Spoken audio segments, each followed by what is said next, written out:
今天分享一个黄豆新吃法。这些是300克黄豆，先用清水洗干净，然后再泡6个小时以上。这些是泡好的黄豆，已经吸足了水分。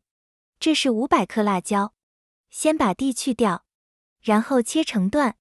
50克姜去皮切片，100克蒜只去皮就可以。先把辣椒打碎，准备一个无水无油的容器。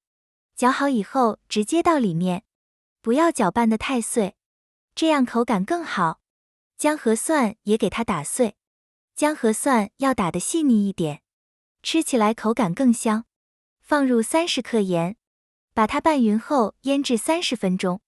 泡好的黄豆直接到锅里，加入清水没过黄豆，1块桂皮，3片香叶，2个八角，还有1小把花椒。放在纱布上，然后把它系起来。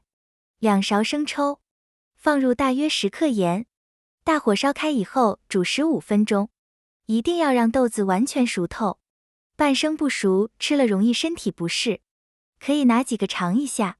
把料包拿出来，然后把它盛出来，把水分晾干。如果觉得慢的话，也可以直接用吹风机吹干。晾干以后和辣椒放一块，然后把它拌匀，准备一个干净无水无油的容器，拌好的豆子全部装进容器里，放入2瓶盖高度白酒，密封7到10天就可以吃了。腌好的豆子可以直接用来拌饭，也可以炖菜的时候放一些。喜欢的朋友可以试一下。